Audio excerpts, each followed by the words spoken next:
মধুখালী উপজেলা প্রশাসনের আয়োজনে মধুখালী উপজেলা চত্বরে এক বৈশাখী মেলা উদযাপন উপলক্ষে এক বৈশাখী র্যালি অনুষ্ঠিত হয়। এই সময় মধুখালী উপজেলার সুযোগ্য ইউনো মহোদয় জনাব আবু রাসেলের নেতৃত্বে বাংলাদেশ জাতীয়তাবাদী দল বিএনপির জনাব রাকিব হোসেন চৌধুরী ইরান, জনাব আবুল কাশেম আবুল, শাহাবুদ্দিন আহমেদ সতের, জনাব আব্দুল আলিম মানিক, কামরুজ্জামান মিন্টু, তরিকুল ইসলাম এনামুল, নাহিদ হাসান সোহেল সহ অন্যান্য নেতৃবৃন্দ উপস্থিত থেকে ইউনো মহোদয়ের আমন্ত্রণ গ্রহণ করে তার অনুষ্ঠানের সঙ্গে একগ্রতা ঘোষণা করে র্যালি এবং সাংস্কৃতিক অনুষ্ঠান উপভোগ করেন।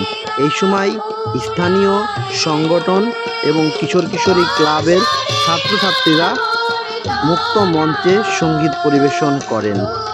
এই সময় উপস্থিত ছিলেন উপজেলা প্রশাসনের কর্মকর্তা কর্মচারী বৃন্দ এবং মনোজ্ঞ সাংস্কৃতিক অনুষ্ঠান শেষে একটি রাফেল ড্র অনুষ্ঠিত হয়।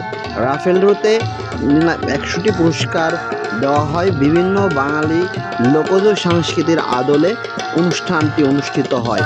এই সময় মধুখালীর অন্যান্য নেতৃবৃন্দরা তারা মধুখালী ঐতিহ্যবাহী যে বৈশাখী মেলা হয় তার আদলেই কিছুটা তারা আনন্দ উপভোগ করতে পেরেছে বলে উপস্থিত সুধীবৃন্দ এই কথা জানান যে মধুখালী বৈশাখী মেলা যেটা হতো সেটা যে কোনো কারণে হোক হচ্ছে না, কিন্তু উপজেলা প্রশাসন যে আয়োজন করেছে তার আয়োজনের সাথে একগ্রতা ঘোষণা করে বাঙালির সবচাইতে বড় বাঙালির প্রাণের উৎসব বাঙালির বর্ষবরণ উৎসব 1432 উদযাপন করে জরাজীর্ণতা সকল কিছু ভুলে নতুন উদ্যমে আগামীর বাংলাদেশ নতুন বাংলাদেশ হিসেবে সাজবে এবং বাংলাদেশ এগিয়ে যাবে, সোনার বাংলাদেশ হবে, এই কথা ব্যক্ত করেন আবু রাসেল একতারা সঙ্গীত।